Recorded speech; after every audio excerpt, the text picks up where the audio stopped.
Good morning friends. हम लोग civics का सेकंड चैप्टर पढ़ रहे थे, भारतीय सेना। देखेंगे अब स्वतंत्रता एवं लोकतंत्र की रक्षा के लिए देश में सैन्य व्यवस्था का मजबूत होना भी अत्यंत आवश्यक है। किसी भी राष्ट्र की सुरक्षा में सैन्य संगठनों का महत्वपूर्ण योगदान होता है। अतः सरकार द्वारा वित्तीय बजट में सैनिक ढांचे के संगठन, उसके आधुनिकीकरण, आधुनिक उपकरण, अर्थशास्त्र की व्यवस्था एवं अन्य रक्षा सामग्री की उपलब्धता के लिए अलग से बजट पास किया जाता है। अब उन्होंने कहा कि अगर हमें लोकतंत्र की रक्षा करनी है, स्वतंत्रता बनाए रखनी है, तो उसके लिए हमें क्या करना पड़ेगा? देश की जो सैन्य व्यवस्था है उसे मजबूत बनाना होगा। अगर सैन्य व्यवस्था मजबूत नहीं होगी तो क्या होगा? कोई भी हम पे आक्रमण कर देगा और हमें गुलाम बना लेगा अपना, ठीक है। तो इस तरीके और हमारे देश पे कब्जा कर लेगा, इस टाइप से कुछ भी कर सकता है। तो उन्होंने कहा कि और राष्ट्र की सुरक्षा में किसका सबसे ज्यादा योगदान होता है? सैन्य संगठन का। तो इसके लिए सरकार जो है वित्तीय बजट जब बनाती है ना, बजट जब बनता है तो इसके लिए सैनिकों के लिए एक अलग से बजट पास किया जाता है। वो किस लिए? ताकि अच्छे उपकरण मिल सके उन्हें, ठीक है। आधुनिक तकनीक सिखाई जा सके कि किस तरीके से युद्ध करने हैं, अच्छा सैनिक ढांचा तैयार किया जा सके। इसके लिए सैन्य संगठन को मजबूत बनाने के लिए सैनिक अनुसंधान एवं प्रशिक्षण केंद्रों की स्थापना की गई है।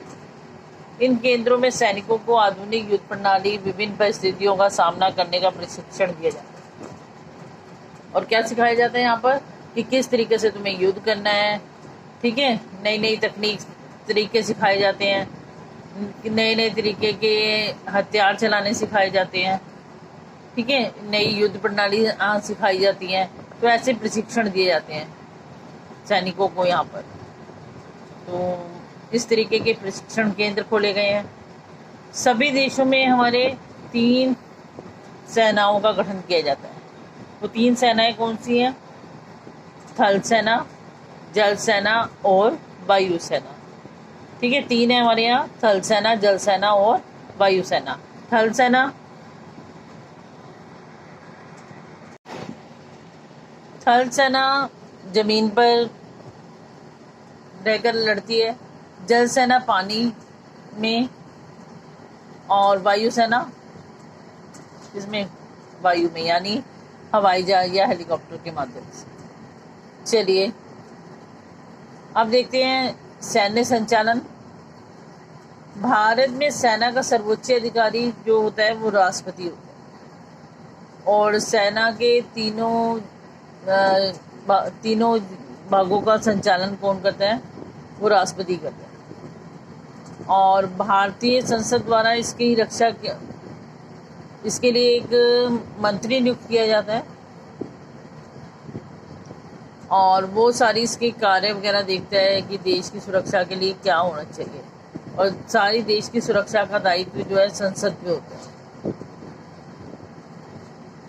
और देश की सुरक्षा के लिए जितना भी विचार विमर्श किया जाता है, उसके लिए एक उच्च स्तरीय समिति बनाई जाती है, ठीक है। क्या बनाई जाती है?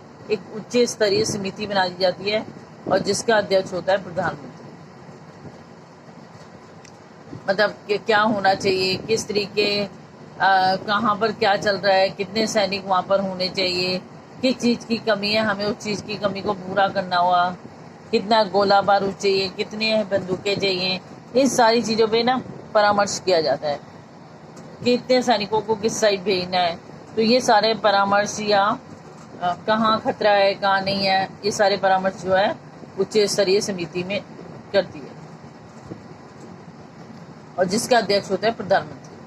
प्रधानमंत्री द्वारा समय समय पर रक्षा संबंधी मामलों की समीक्षा की जाती है, और वह रक्षा मंत्रालय के सहयोग से सेना के तीनों अंगों की समस्त गतिविधियों का संचालन करता है। वे तीनों जो है, जैसे जल सेना, थल सेना, वो क्या क्या कर रही है, क्या क्या नहीं कर रही, क्या चल रहा है, तो सारी चीज़ों की समीक्षा प्रधानमंत्री करता है रक्षा मंत्रालय के सहयोग से। थर्ड सेना अध्यक्ष का अध्यक्ष जो है उसे जनरल कहा जाता है। जो थर्ड सेना अध्यक्ष होगा उसको किस नाम से बुलाया जाता है? जनरल। और जल सेना अध्यक्ष को एडमिरल कहा जाता है। और वायु सेना अध्यक्ष को हम क्या कहते हैं? एयर चीफ मार्शल कहा जाता है। क्या कहा जाता है? Air chief marshal. तो आज के लिए बेटा इतना ही।